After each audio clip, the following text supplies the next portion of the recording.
Ова утро под маска, со мене во студијето е министерот Горан Милевски. Милевски, добро утро. Министер за локална самоуправа и председател на Либерално-демократската партија на Република Северна Македонија. Министре, како е да се биде министер за локална самоуправа во време кога целата политичка агенда е надворешта политичка, бар така се чини?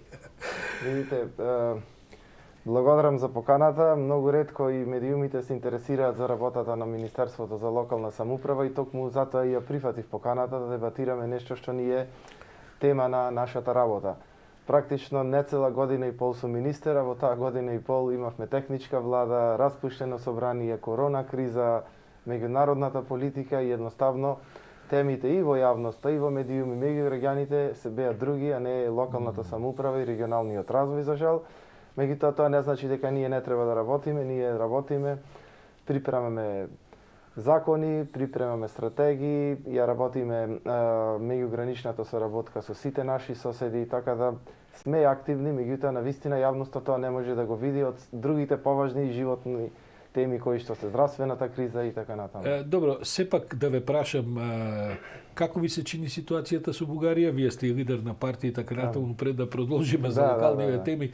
Како ви се чини овој развој на настаните и домашно политички и во однос на нашата европска перспектива? Видите, ние како политичка партија испративме едно соопштение, ги кажавме јасно нашите насоки и нашиот став дека пред се секој решение треба да биде и кај нас искоординирано и прифатливо, бидејќи не е ова некоја уставна материја со двотретинско мнозинство, тоа е обичен договор кој што навистина треба да биде да продолжиме со европската интеграција. Тука владата, премиерот од нашата партија има целосна поддршка да изнајдат начин и ако се успее да се добие почеток на во преговори за декември, тоа ќе биде многу добро.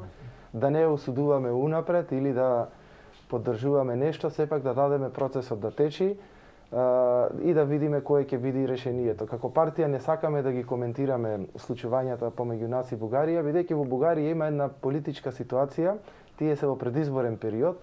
Во секоја држава во предизборен период се крева летвичката, јазикот, тонот на препирките и затоа не е добро ние да додаваме масло на огнот на националистите во Бугарија, кои што според последните анкети не може да го поминат прагот за влез во парламентот. Има 3,8, 3,9, им е неопходно 4% рейтинг за да влезат или Мислим на Каракачанов, така е. Да. Жалосна е таа ситуација да за една така важна тема, па дури и која ги надминува билатералните односи, решаваат такви во суштина политички маргиналци како што е господинот Каракачанов, меѓутоа очигледно дека тој го преокупираше вниманието и во Бугарија и во Македонија. И наметна тема, бидејќи тој е дел од власта. Вие што го имате, велите добро, наметна тема, ама ние да не ја следиме. Така е, бидејќи нашите либерали во Бугарија имаат целосно разбирање за нашата позиција и даваат целосна поддршка. И во парламентот тие се единствени, ДПС, кој што, таа е партија на европратеникот кој што известувач за Македонија Илхан Кујчук, дадоа целосна поддршка за почеток на преговорите и не ја прифатија таа декларација која што беше за замрзнување на преговорите. И преговорите со Грција кога беа, никогаш не се преговарало во изборна година. Дали кај нас, дали кај нив, секогаш се бара чист простор за да се донеси некој решение. За жал, на наша жал, во тој предизборен период, таа владеачка партија не може да зборува за лоша економска состојба, пошто е дел од власта, не може за екологија да зборува, пошто е националистичка, или за некој владење на правото, корупција и така натаму, и темата е национализам, најдобра за таа тема е Македонија, за да си го подигни рейтингот. Ние не треба да му даваме масло на огнот, независно политичари од власт опозиција, да доставиме да се даде некоја солуција и потоа да критикуваме. Не можете унапред да викате дека ова ќе биде предавство, дека ова ќе биде не знам што. Дајте да седниме да видиме што е тоа. И да нема преговори, не е крај на светот. Знаете како се обединуваат сите, како беше на националисти од сите земји обединети се. Не е крај на светот. Не се пропуштаат такви теми ни овде ни таму и така. Така е, од една страна видете, ние мораме, ако не добиеме во декември, ете и најлошото сценарио, ние мораме како држава, тоа е наш став како Либерално-демократска партија, да го представиме тимот за преговори од сите подречја и да почнеме да ги имплементираме оние барања на Европската унија, бидејќи ние рамката имаме. Ние да си почнеме со самите себе си средување на ситуациите. А дали ќе дојде декември, дали ќе дојде мај, почетокот тоа е ирелевантно, бидејќи процесот ќе трае најоптимистички 5 години. Какво е местото на локалната самоуправа токму во тие евроинтегративни? Имаме ние поглавие со регионалниот развој, ние сега практично припремаме нов закон кој што е со европско знаменце и кој што ги имплементира, ги вгради тие развојни компоненти кои што се од програмата на ЕУ. Сега ние ставивме малце една недела ќе ни треба, бидејќи веќе имаме новиот 7-годишен период има нови политики и стратегии кои што ги анализираме и заедно со СЕП, секретаријатот за европски прашања, гледаме новиот 7-годишен период кога се усвојува буџетот сега. Буџетот и идната развојна стратегија во тој дел. И сега ете и за тоа да ви кажам, Европа не е приоритетно прашање Македонија. Тие имаат блокада од Унгарија и Полска за буџетската рамка, за буџетот за 2021 година. Тие имаат многу поголем проблем отколку проблемот и ембаргото и блокадата, да речем, од Бугарија. Која што ќе може да ја загрози долгорочно обстанокот на Европската унија, бидејќи без буџет многу тешко ќе поминат следната година и Франција, и Шпанија, и Италија, односно Јужното крило. И затоа тие си имаат проблем внатрешен да го решат. За да дополниме само таа информација, доколку, како и кај нас, впрочем, што е ситуацијата со опасностите да не се донесат буџетите. Така. Ако не се донесе новиот буџет, тогаш Европската унија продолжува да оперира според стариот буџет, значи годинешниот, што се разбира не прилика за сите земји, особено во време на корона, но најголема удар ќе има токму врз Унгарија и Полска, кои што го блокираат донесувањето на нашите информации се дека удар ќе има и врз големите, врз големите Шпанија, Италија, Франција, најголемите корисници на буџетот се сепак Полска и Унгарија според некои статистики. И сега не попуштаат ни западните држави, пред се тука и Германија, Холандија, Франција, кои што не сакаат да финансираат со толкави буџети држави кои што немаат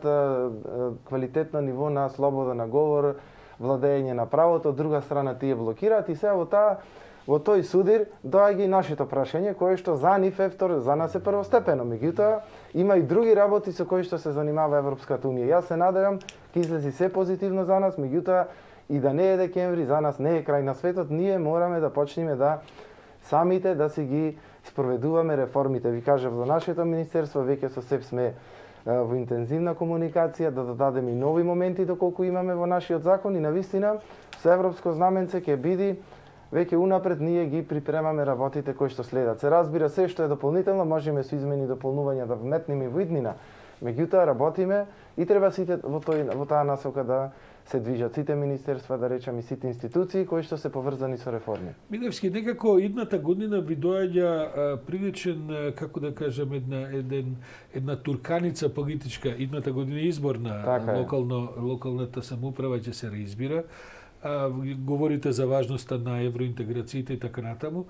Што се случува на терен со локалната самоуправа? Сега, еве, јас го имавме градоначалникот на Карпош, кој што, како да ви кажам, ветува голем интензитет идната година на градби, на, не знам, активност и така натаму. Нормално на градоначалниците им доаѓаат избори. Што се случува на терен со локалната самоуправа? Како се вашите проценки како министерство? Видите, како и државата, така и локалната самоуправа има криза од здравствената криза, се разбира, економски влијае врз нивните буџети, бидејќи имаат намалени приходи од даноци, имаат намалени приходи јавните предпријатија, бидејќи луѓето имаат и страв да одат да уплатат директно, па сметката комунална, било што не знаат, сите граѓани преку интернет да плаќаат и тука имаме намалување на приходите и на јавните предпријатија, но и на општините. Сега и општините не се доволно моќни да ги поддржуваат јавните предпријатија финансиски, бидејќи тие имаат криза. Не е секаде така, генерално е таква состојба, има општини со прилично добри буџети кои што треба да ги потрошат. И во оваа ситуација и државата излегува во пресред, гледате преку програмите на министерствата се помагаат најразлични проекти на локалната самоуправа за да инвестиционите активности не запрат, за да се повлекува економијата.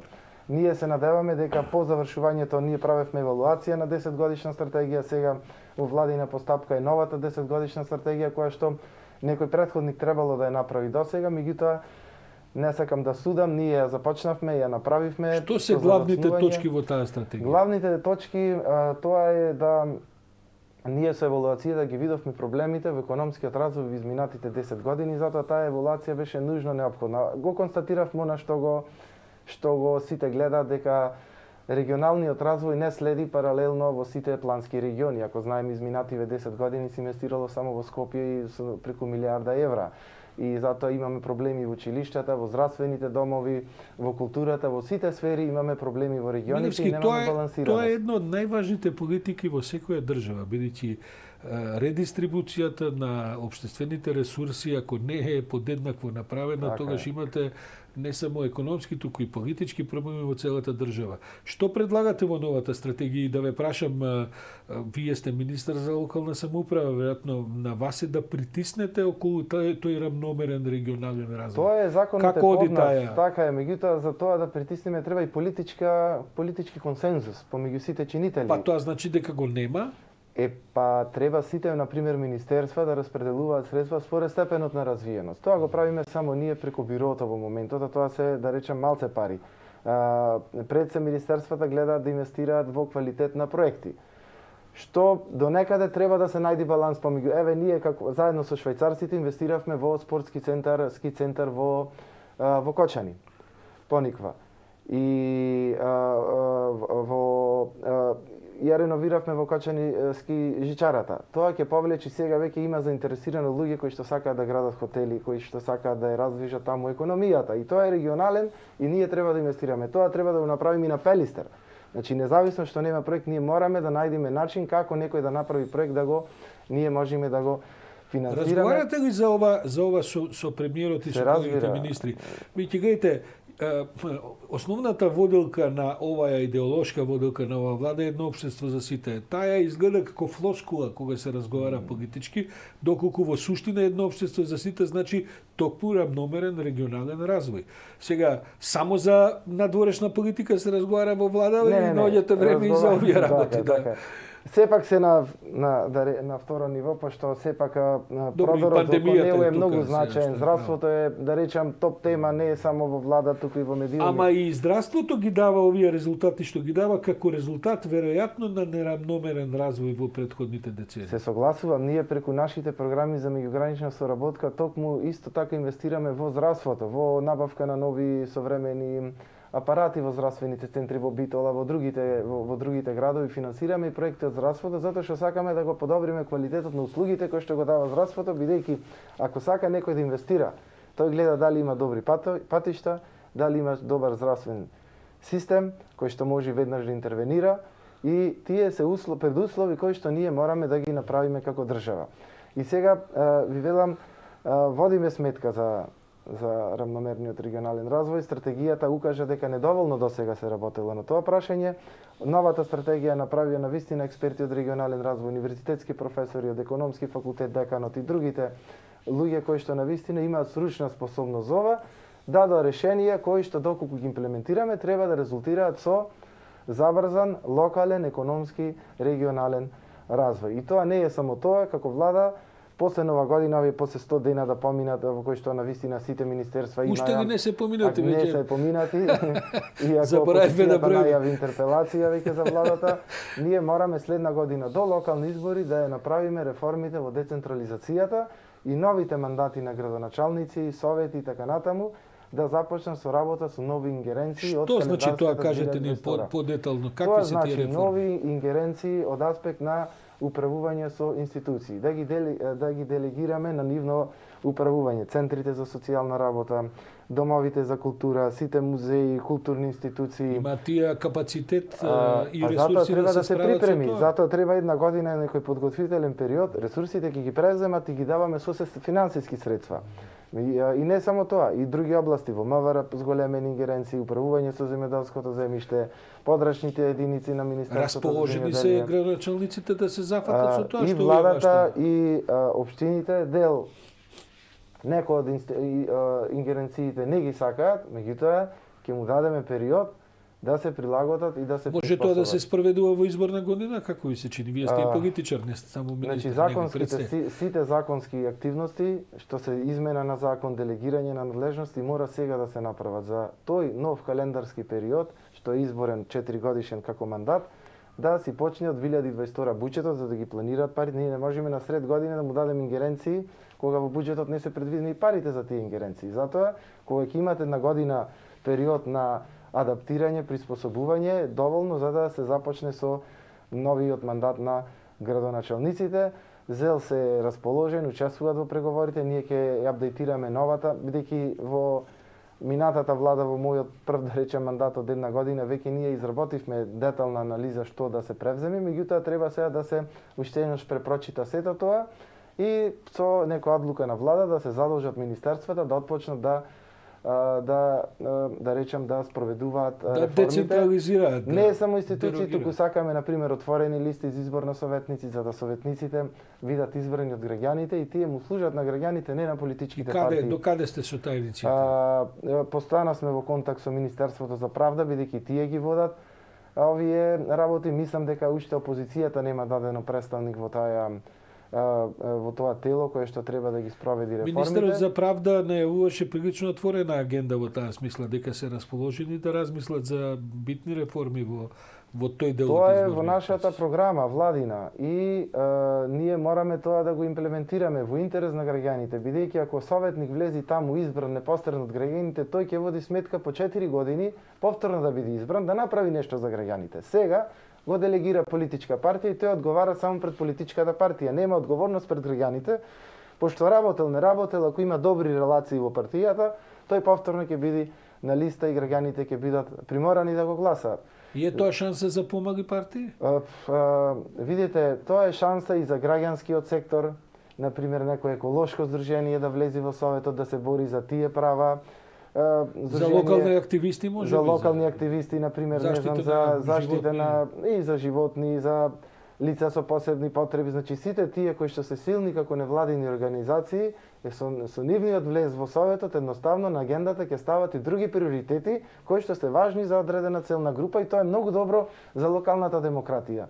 Не е тука политичка партија, битно е советниците и градоначалникот да работат и да ги решаваат најсуштествените проблеми кои што ги имаат граѓаните. Тука ние мислевме да одаме и со помошници, како што кажавме, на градоначалник, кои што се со мандат поврзан со мандатот на градоначалникот, за да не се трупа државната јавната администрација, секој градоначалник си нови и така како балон, се дуе едноставно, ти ќе имаш одговорност да работи со градоначалникот, кој ќе му заврши мандатот ќе си замениш и ти со неговиот тим, да дојде нов со тим кој што ќе спроведи политиката која што избрале граѓаните. Понатаму тоа е фискалната децентрализација, повеќе пари за општините, бидејќи сега единствено најзначаен извор на приход се данокот на имот и данокот на комуналии кои што го плаќаат за нови градби, затоа имаме од една страна викаме ни треба повеќе зеленило, а од друга страна општините гледаат повеќе приходи, да дадат повеќе маркици за згради за да имаат пари да решаваат комунални проблеми. Тоа не може да се реши ако не дадеме ние други извори на приходи на општините за да намалат градбата. Не се плашите, господине министре, дека ќе западнеме и во одредена доза на хаос со оглед на различните капацитети за управување на општините, па сега доаѓаат и нови избори локални и овие идните градоначалници прашање кој колку е способен да раководи со веќе една компликувана агенда која не е само мораме да ги градиме. Не е само тротоари правење и не е само како да кажеме. Ние сме во насока и размислување, значи некои ингеренции да превземат поголемите општини кои што имаат поголем капацитет, на пример Битола да превземе управување за некој сегмент на Новаци, на Могила, за да ги регулира или да се стимулира меѓуопштинската соработка. Сега на пример Битола, Могила и Новаци сакаат да направат едно јавно предпријатие за превоз на патници, за да можеме превозот да стигне до последното село кој што има само еден жител и на кој што му треба превоз. А приватниот сектор нема интерес да влезе внатре бидејќи му е неисплатливо. Значи и имаме позитивни работи од меѓуопштинската соработка и ние тоа треба да го стимулираме понатаму. Значи има навистина спектар на работи бидејќи локалната самоуправа е најнепосредна до граѓаните и треба и финансиски повеќе да се прицврсти, но и министерството да има поголеми ингеренции за инвестиции. Горан Милевски, министер за локална самоуправа, благодарам за утринско гостување.